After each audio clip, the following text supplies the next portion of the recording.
April میں اس سال جب عمران خان کی حکومت کو نکالا گیا تو تب سے لے کر اب تک پاکستان کے اندر پولیٹیکل کرائسس بڑھتے ہی چلے جا رہے ہیں، اور اس پولیٹیکل کرائسس کی وجہ سے پاکستان کی اکانومی دن بدن ڈاؤن ہوتی چلی جا رہی ہے، اینڈ نو باڈی نوز کہ یہ جو سرکس ہے، یہ جو سیاسی تماشا ہے، یہ کب تک جاری رہے گا۔ گراؤنڈ پہ صورتحال یہ ہے کہ پاکستان کے جو 6 ایڈمنسٹریٹو یونٹس ہیں، جن میں 4 تو اس کے صوبے ہیں، سندھ، پنجاب اور KPK اور بلوچستان، اس کے علاوہ گلگت ہے اور آزاد کشمیر ہے۔ اب ان 6 میں سے 4 یونٹس ایسے ہیں جہاں پر عمران خان کی ڈائریکٹ حکومت ہے، نیچے کی لیول پر۔ سینٹر میں وہ نہیں ہے لیکن نیچے کی لیول پر اس کی حکومت ہے، پنجاب میں، KP میں، گلگت میں، اور یہ جو کشمیر ہے، آزاد کشمیر، اس کے اندر عمران خان کی حکومت ہے۔ جبکہ بلوچستان میں اور یہ جو سندھ کا پروونس ہے، اس میں بھی شہباز شریف کی پارٹی کی حکومت تو نہیں ہے لیکن اس کے اتحادیوں کی، اس کے الائز کی حکومت ہے۔ ایفیکٹولی شہباز شریف جو کہ PM ہے پاکستان کا اور جس کا تعلق مسلم لیگ نون سے ہے، ان کی جو سرکار ہے یہ صرف چھوٹے سے کیپٹل ٹیریٹری جو ہے اسلام آباد کی، اس پہ ان کی حکومت ہے۔ صرف چھوٹا سا اسلام آباد ہے، کوئی زیادہ بڑا شہر نہیں ہے اسلام آباد، یہاں پر شہباز شریف کی حکومت تھی۔ اب سارے جو رپورٹس آ رہے ہیں اس کے مطابق، جو سروے رپورٹس جتنی بھی آ رہی ہیں اس کے مطابق عمران خان 2/3 میجورٹی سے جیت رہا ہے، بلکہ کچھ جو سروے ہیں وہ تو کہہ رہے ہیں کہ 2/3 سے زیادہ میجورٹی لے سکتا ہے۔ اسی وجہ سے یہ جو موجودہ حکمران اتحاد ہے، 14 پارٹیوں کا جو الائنس ہے، یہ الیکشن فوری طور پر کرانے کی حق میں نہیں ہے اور یہ ڈیلے کر رہے ہیں مسلسل، تاکہ جب حالات سازگار ہو جائے الیکشنز کے لیے تب الیکشنز ہونے چاہیے، کیونکہ ان کو ڈر یہ ہے کہ عمران خان اگر ابھی الیکشن ہوتے ہیں اور عمران خان دوبارہ آ جاتا ہے، جس کے چانسز بہت زیادہ ہیں،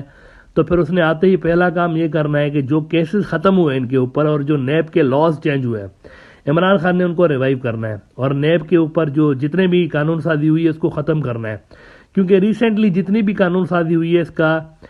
ڈائریکٹ جو بینیفٹ ہوا ہے وہ رولنگ جو الائنس ہے اس کو ہوا ہے، انہی کے کیس ختم ہوئے ہیں۔ تو ان کو یہ لگ رہا ہے کہ یہ اتنی ساری جو محنت کی گئی ہے، جو اتنی ساری ایکسرسائز کی گئی ہے جی ان کی حکومت ختم کر کے عمران خان کی اور خود آنے کے لیے، اور جتنا جو کچھ بھی ہوا ہے وہ اگر یہ سارا ریورس ہو جائے گا تو پھر ہمارے آنے کا کیا فائدہ؟ اسی وجہ سے پھر وہاں پر الیکشنز ڈیلے ہوتے چلے جا رہے ہیں۔ لیکن اب بڑا مسئلہ شہباز شریف کے لیے یہ پیدا ہو گیا ہے کہ ان کی حکومت ویسے ہی ایک چھوٹے سے ایریا میں ہے، اسلام آباد کے ایریا میں،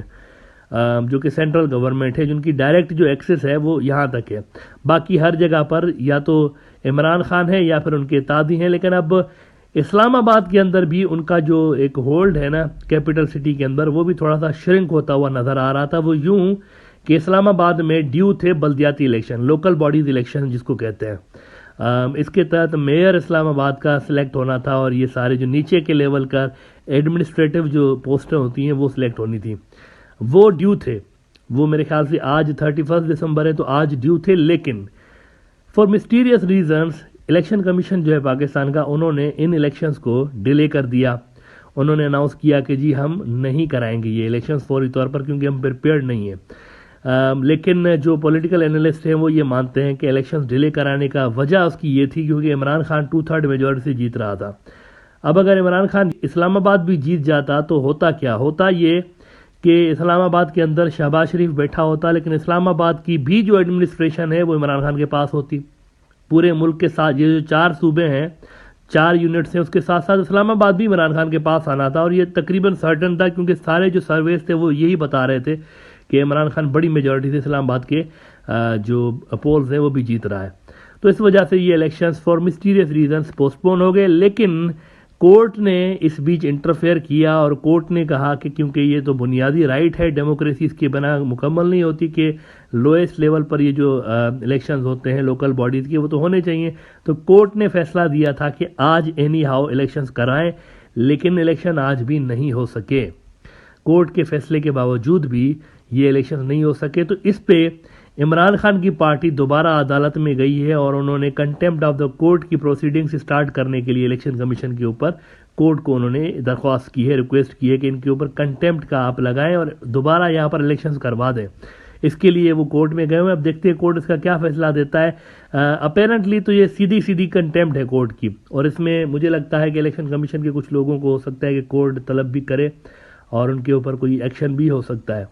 اگر یہ الیکشنز ہو جاتے ہیں، جیسا کہ میں نے کہا کہ اس کا سیدھا نقصان PMLN کو ہوگا کہ وہ پھر جو اسلام آباد کی بھی جو ٹیریٹری ہوگی وہ ان کے پاس نہیں ہوگی ڈائریکٹلی، ان کے پاس پھر صرف مرکز ہوگا اور وہ ٹوٹلی ڈیپینڈنٹ ہوں گے عمران خان کے اوپر اپنے آرڈرز کو فالو کرانے کے لیے۔ اب یہاں پر ایک کلیریفیکیشن میں دینا چاہوں گا، کچھ روز پہلے میں نے لائیو سیشن میں آ کر بات کی تھی کہ اسلام آباد کے اندر یہ جو ایک کہا جا رہا تھا کہ عمران خان کبھی بھی یہ جو اسمبلیاں ہیں نہیں توڑے گا، پروونشل اسمبلیز کے پی کی اور پنجاب کی اسمبلی عمران خان توڑنے جا رہا تھا۔ عمران خان نے ڈیمانڈ کی تھی کہ ارلی الیکشن کرائیں مرکز میں، سینٹر میں، ورنہ میں اسمبلیاں توڑ رہا ہوں۔ تو اس کو نان سیریس لے رہے تھے پی ڈی ایم والے کہ عمران خان نہیں توڑے گا اسمبلیاں، لیکن پھر عمران خان نے ڈیٹ اناؤنس کر دی تھی کہ دسمبر کے جو لاسٹ ویک ہوگا اس کے اندر میں اسمبلیاں ڈیزالو کرنے جا رہا ہوں، اور اگر یہ جو اتنے بڑے صوبے ہیں، پنجاب کا صوبہ اور کے پی کا صوبہ، اگر یہ ڈیزالو ہو جاتے تو پھر تو ڈیفینیٹلی ملک الیکشن کی طرف ہی جاتا، لیکن اسمبلیاں ڈیزالو نہیں ہوئی۔ حالانکہ میں نے لائیو سیشن میں کہا تھا کہ یہ ہونے جا رہی ہیں لیکن نہیں ہوئی، تو تھوڑی سی یہاں پر کلیریفیکیشن دے دوں کہ آخر ہوا کیا ہے ایسا کہ عمران خان کے کہنے کے باوجود بھی اس نے اسمبلی ڈیزالو نہیں کی۔ اصل میں ہوا یہ کہ سمری سائن کر کے سی ایم جو تھا پنجاب کا اس نے عمران خان کے حوالے کر دی، اور عمران خان نے ڈیٹ بھی دے دی تھی کہ اس ڈیٹ کو میں اسمبلیاں ڈیزالو کر رہا ہوں۔ لیکن اس بیچ یہ ہوا کہ گورنر جو ہے، اور گورنر جو ہے وہ سینٹرل حکومت اپوائنٹ کرتی ہے ہمیشہ، یعنی شہباز شریف کی حکومت نے گورنر لگایا ہوا تھا پنجاب کا، انہوں نے ڈی نوٹیفائی کر دیا سی ایم کو وداؤٹ اینی گڈ ریزن، انہوں نے ایسے ہی ڈی نوٹیفائی کر دیا۔ اس پہ یہ جو ہے نا اس کے خلاف چلے گئے پی ٹی آئی والے، یعنی عمران خان کی پارٹی والے کورٹ میں چلے گئے تھے، تو کورٹ نے ان کا یہ جو ڈی نوٹیفیکیشن تھا اس کو تو ریجیکٹ کر دیا، گورنر کے آرڈیننس کو انہوں نے ریجیکٹ کر دیا، لیکن ساتھ ہی انہوں نے یہ بھی ایشورنس لے لی سی ایم سے، چیف منسٹر سے، جو کہ عمران خان کی پارٹی کا چیف منسٹر، یعنی ہے تو پی ایم ایل کیو کا لیکن سپورٹ اس کو پوری عمران خان کی تھی، تو ان سے یہ بھی ایشورنس لے لی کہ آپ اسمبلیز ڈیزالو نہیں کریں گے۔ اب یہ کورٹ نے ان سے ایشورنس لے لی ہے، تو اس وجہ سے پھر وہ لکھ کے دے کر آ گئے کورٹ میں کہ ہم اسمبلی ڈیزالو نہیں کریں گے، اسی وجہ سے عمران خان ابھی تک اسمبلی ڈیزالو نہیں کر سکا، ادروائز اس اسمبلی نے اس دسمبر کے مہینے کے اندر جانا ہی جانا تھا، لیکن کیونکہ وہ کورٹ کا میٹر اس میں اندر آ گیا ہے، کورٹ نے اس میں تھوڑی سی انٹرفیئرنس کی اور انہوں نے کہا کہ اب ہمیں لکھ کے دے دیں، تو وہ لکھ کے دے کر آ گئے وہاں پہ کہ ہم ایسے ڈیزالو نہیں کریں گے۔ تو یہاں پر تھوڑی سی ٹیکنیکل میٹر ہے، لیگل میٹر آ گیا، سیاسی میٹر کے ساتھ ساتھ ایک پولیٹیکل ہوتا ہے نا ایک صرف چیز، یہاں پر پولیٹیکل نہیں ہے، یہاں پر لیگل چیز بھی انوالو ہو گئی ہے، تو اسی وجہ سے یہ اسمبلی بچ گئی ہے یہاں پہ۔ لیکن اس ساری پولیٹیکل کھچڑی میں پھر ایک چیز یہ بھی ہو رہی ہے کہ پاکستان کے اندر جو معیشت ہے، اکانومی، وہ گرتی چلی جا رہی ہے۔ اب معیشت کے گرنے کا جو سب سے بڑا جو انڈیکیٹر ہے وہ میں آپ کو یہ بتا دوں کہ اس وقت اسٹیٹ بینک جو ہے پاکستان کی، ان کے پاس کمرشل بینکوں سے بھی کم ریزروز پڑے ہوئے ہیں، یعنی کہ جو پاکستان کی کمرشل بینکس ہیں ان کے پاس ڈالر زیادہ ہیں، سینٹرل بینک کے پاس ڈالرز کم ہیں، حالانکہ سینٹرل بینک ہی عام طور پر کمرشل بینکوں کو ڈالر ایشو کر رہا ہوتا ہے یوزولی، لیکن اب الٹا حساب کتاب ہو گیا، سینٹرل بینک کے پاس ڈالرز کم ہیں اور یہ جو کمرشل بینک ہیں ان کے پاس زیادہ ہے، لیکن پاکستان کے جو ریزروز ہیں جو کہ 16 ارب ڈالرز پہ تھے، 16 بلین ڈالر سے زیادہ تھے اپریل میں، اس وقت وہ کوئی ہارڈلی 5.5 ارب ڈالر تک پہنچے ہوئے ہیں، اور یہ مزید شرنک ہوں گے کیونکہ ایک بڑی پیمنٹ پاکستان کو کرنی ہے جنوری کے فرسٹ جو ویک ہے اس کے اندر، ایک دو بڑی پیمنٹس کرنی ہے، تو یہ مزید کم ہو جائیں گے۔ اس کا مطلب ہے کہ ڈالرز تیزی کے ساتھ پاکستان کے کم ہو رہے ہیں، اور آئی ایم ایف کا جو پروگرام تھا جو کہ ابھی تک مکمل ہو جانا چاہیے تھا، پاکستان جو لون لے رہا تھا آئی ایم ایف سے، وہ بھی مذاکرات تعطل کا شکار ہو گئے، وہ بھی ڈیڈ لاکس آ گیا ان کے اندر، تو یہ الگ سے پریشانیاں شہباز شریف کی حکومت کے لیے آ رہی ہیں، لیکن پھر بھی ایک کہتا ہے نا اقتدار کی کرسی سے چمٹا ہوا ہوتا ہے نا جیسے بندہ، تو وہ وہاں سے اترنے کی کوشش کرنا بھی نہیں چاہتا، بھلے ہی کتنا حالات مشکل ہوں، تو وہ وہاں سے وہ کہتے ہیں ہم بس یہیں پہ بیٹھے رہیں،